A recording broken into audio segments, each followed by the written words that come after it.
Hello, I'm Kamali, taking you through the stories people are talking about and sharing around the world on NewsFeed today. Was North Korea's leader in China? We go on a supreme leader treasure hunt. Elections in Egypt. We ask how people are feeling 7 years after the Arab Spring. An online game made to help you spot fake news. So 2018. And stand clear of the closing doors. An Instagram account collecting videos of people just missing the train.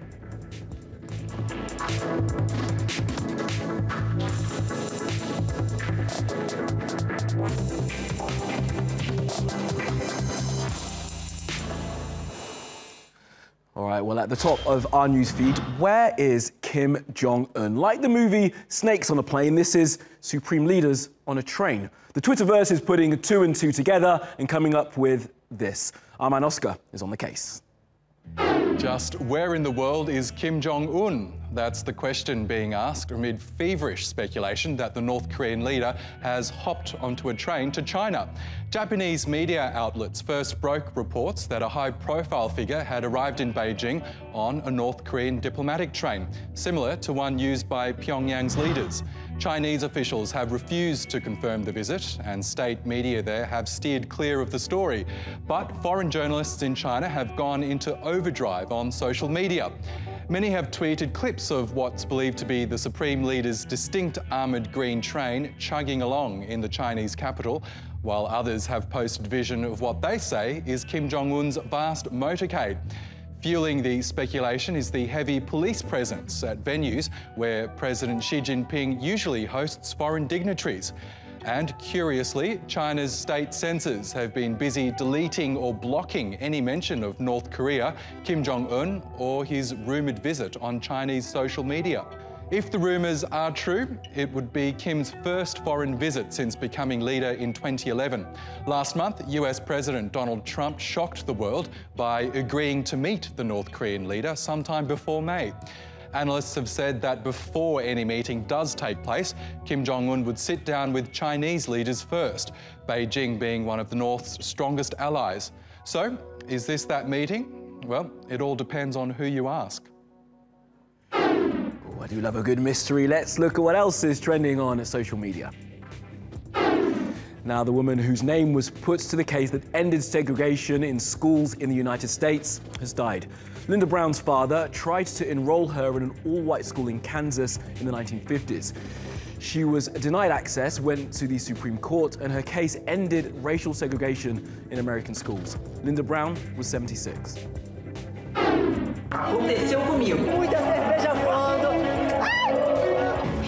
Let her work. Brazilian news and sports presenters have launched a campaign to highlight the harassment they encounter every day doing their jobs. March 27th was Muslim Women's Day. It was started by Amani Al-Khattabi, who runs the website muslimgirl.com. She says she wants to fight negative narratives about Muslim women, and her site has millions of daily visitors.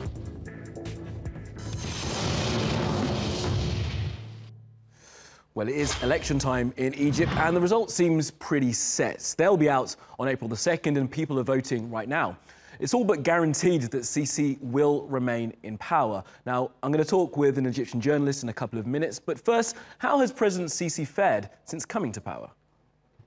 Sisi is finishing up his first 4-year term as president of Egypt. He promised to address the demands of the 2011 uprising. So let's look at how things in the country have shaped up. The economic policies under Sisi have made living conditions for most Egyptians worse, especially after the loan agreement with the IMF in 2016. As part of the deal, the government devalued the currency, which means the Egyptian pound became cheaper compared to the US dollar. Before the deal, $1 equaled 8.8 Egyptian pounds.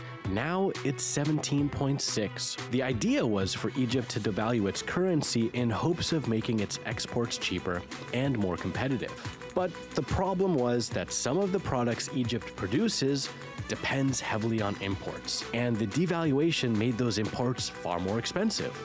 Inflation reached as high as 35%. Even the price of the most basic necessities like food and fuel skyrocketed. Flour rose 76%, sugar 70%, and cooking gas used by poorer Egyptians doubled.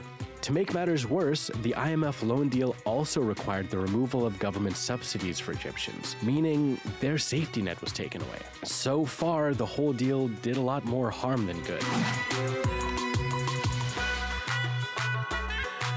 Human Rights Watch's website was blocked after it reported on tortures and arbitrary detentions that became part of everyday life after the coup of 2013. 13 new prisons were built to help house 60,000 political prisoners, at least 1,250 of whom disappeared. Repression is rampant. Recently, a mother who told the BBC that police might be behind her daughter's disappearance was arrested for spreading fake news. The Egyptian singer Shireen was sentenced to 6 months in jail because she said the Nile River is dirty, allegedly making Egypt look bad. The Egyptian government took controlling public discourse even a step further. This cartoon, designed by Egypt's Interior Ministry, shows 2 children watching their neighbors and reporting on their activities to the police after finding them to be suspicious. The government's attempt to indoctrinate children through a cartoon stirred social media. The security situation hasn't improved either. Sinai has become a hub for a Daesh insurgency, which has intensified after Sisi's 2013 coup. Despite President Sisi's promise to bring security to the region, again, things have gotten worse. In the last 4 years, at least 1,000 security officials were killed by terrorists. Since 2014, there's been a media blackout and a state of emergency in northern Sinai. While Sisi's Sinai efforts did not yield any results, he's now targeting NGOs in the name of national security. In May 2017, the government passed a law heavily limiting the ability of NGOs to operate. They now have to get government pre-approval for donations above $550. And if they don't get approved within 2 months, their request is automatically declined. This law hits low-income Egyptians who depend on NGO support now more than ever in the aftermath of the IMF deal and subsidy cuts. Well, our digital producer Ahmed Ghanim is following this for us. So Ahmed, just tell us, how are people feeling back home about this vote? Well, I think the feelings of the Egyptian people really, from 2013 till now, have been quite polarized. You have quite a big portion of the country that is actually still very much supportive of Sisi and by default the Egyptian military, but also other people that have been pushed to the margins. And when I mean pushed to the margins, I mean people who support other opposition groups and are called and labeled terrorists or sort of dissidents and treated with, you know, the politics of fear and death. So yes, I think the Egyptian... Are people feeling like the revolution has failed? I mean, I think the revolution has clearly failed. If we take a look at the key figures that participated in the 25th January revolution, all of them are either in exile, dead, or in prison. So I think that's pretty clear sort of factors that show that the revolution has failed. Meanwhile, the people who supported the Mubarak regime and people who have blood on their hands, like Mubarak, his family, Habib al-Adli, the previous interior minister, are all now free and, you know, sort of didn't pay for any of what they committed and, you know, the killings that they committed in the revolution and for all the 3 decades of sort of dictatorship that the country passed. As I said in the lead into this, the result seems like a foregone conclusion. Sisi will be back in power, but we've been speaking. What are people doing to try and show their dissent?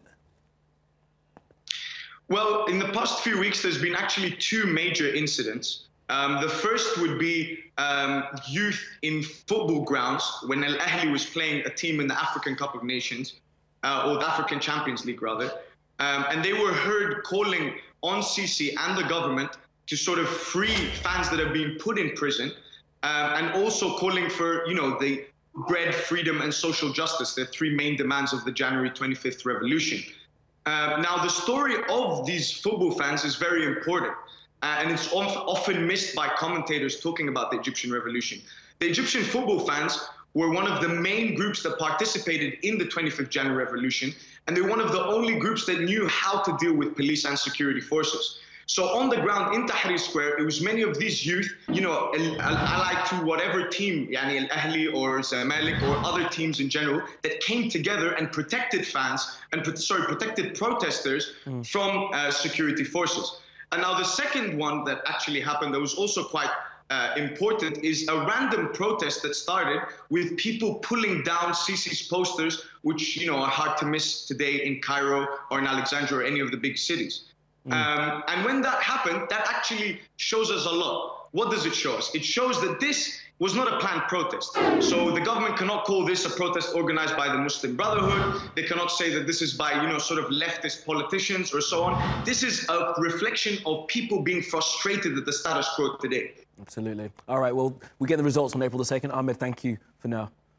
All right, some other stories now from around the world on this Tuesday. So I'm not going to Dubai. Let them kill me. That's fine. Let them kill me. Well, this is Migwana, a Kenyan politician, remonstrating with the pilot of an Emirates plane scheduled to go from Nairobi to Dubai. Now, the Kenyan government had deported Migwana once already to Canada for his role in the unofficial swearing-in of Raila Odinga as Kenya's alternative president. It's complicated, stay with me. But he came back last night and was promptly put on the first flight out. That was going to Dubai. As you can see, he ain't going anywhere. The latest reports say he's still in Nairobi airport. Now, this is a tweet from Russia's official Twitter account in the United States. It's a poll asking which US consulate should be closed in Russia. I voted St. Petersburg. Let's see how we're doing. Yes!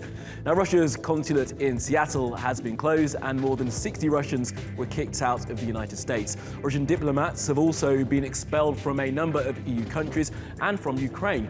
This is all reaction to the poisoning of a Russian double agent with a chemical weapon who'd been living in the UK. Now, Britain blamed Russia. New Zealand said they would also expel some Russians, but said they can't find anyone who fits the profile. Try looking for guys in long coats, reading newspapers, wearing false moustaches. The Mummy returns, not with Brendan Fraser, but in real life in Australia, sort of, with Dr. Jamie Fraser. A sarcophagus taken from Egypt in the 1860s and shipped to Sydney has been reopened, and the remains of Mer Neith et Is may have been discovered. Now, she was either a priestess or a worshipper. The discovery has scientists excited and got me wondering just how many other things stolen from Egypt will now be discovered to be precious.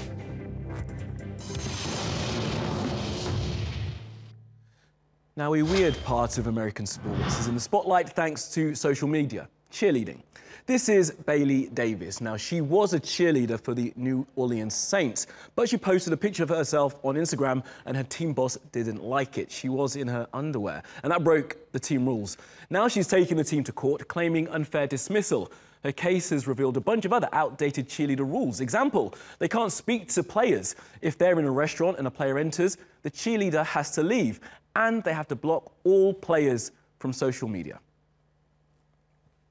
Now, fake news, you'll have heard it, you'll have read it, but can you spot it? Now, for those unable to use their own skills of critical reasoning, there's this. Fake news. It's fake news. The fake news media or press. Fake.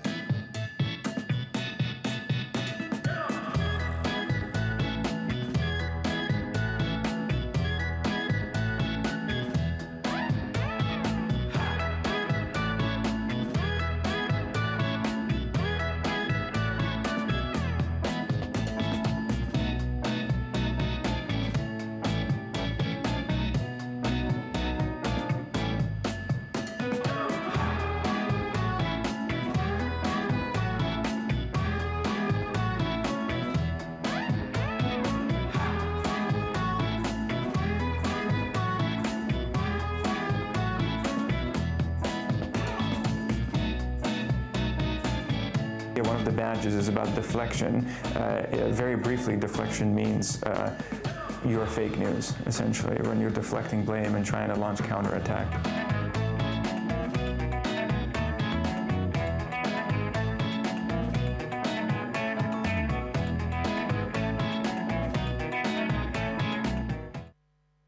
All right, now Now, one of my many rules when living in London was never run for the tube. There will be another one along in a couple of minutes. Unless it's the last one, then you run like the wind blows. And the reason for that rule, it stops you from looking like this. Now, the account's called Miss Your Bus and it's on Instagram. It's just a collection of videos of people trying to get on the train as the doors close in their face. And the account adds funny lines like this one where he writes, "Rollin', rollin', rollin'," Limp Bizkit style. Well worth a follow. Stay with us. We'll see the guy rolling. Here he comes. And he's missed it. The bigger question is, why is a grown man riding a micro scooter? That's all from the NewsFeed team. Reach out to me with your questions, comments and complaints. I'm at Kamali Melbourne 24/7. We're on Twitter, YouTube and Facebook. Subscribe, add and follow. See you tomorrow.